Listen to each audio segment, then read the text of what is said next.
All right, so I have a few moments left for my battery, so I hope my phone doesn't die. But I want to send a quick message to all of my clients, all of my students, just to encourage you to keep going, okay? Because yesterday I had one of my clients who sent me a message. Her level was A2 when she started with me, and after about 4 months, her level was A1. Okay, so I said, well, let me check, let me see what you're doing.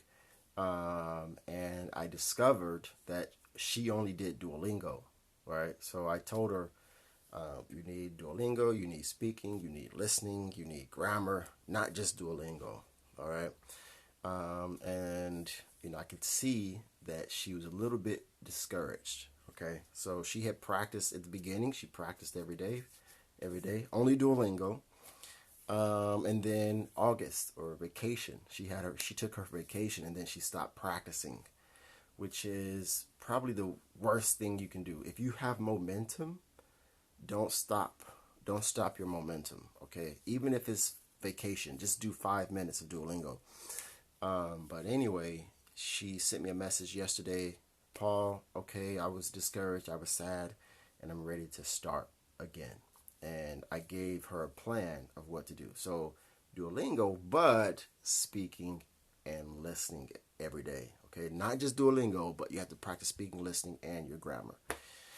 And I said, okay. And I gave her an example of what I did. So, I reached A2 in Romanian in 8 weeks. So I said, this is my example. This is what you should do every single day. So we're going to see what happens. But I want to tell you, especially to my clients, don't be afraid to take a test.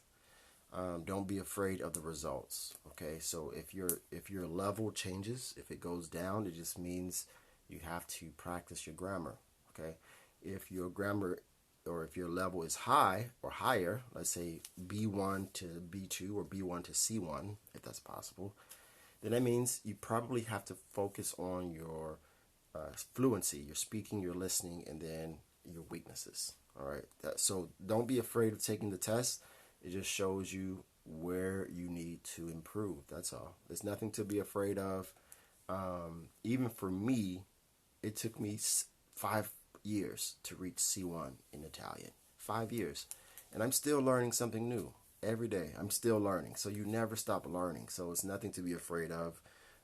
My suggestion is take a test every 2 months. That way you can find your weaknesses, you can discover your weaknesses, and then you can work on those weaknesses. But you should be taking a test often. Okay, so don't be afraid of tests, and don't be afraid of the results. I remember I was sad. I was stuck at B1. I was stuck at B1, B1.2 for almost 2 years.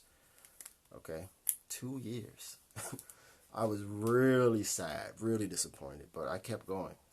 So, luckily for many of my clients, you don't have to stay stuck. You have help, so you can ask me a question. I didn't have anybody, so. But anyway, yeah, just keep going. Take the test, discover what your weaknesses are, and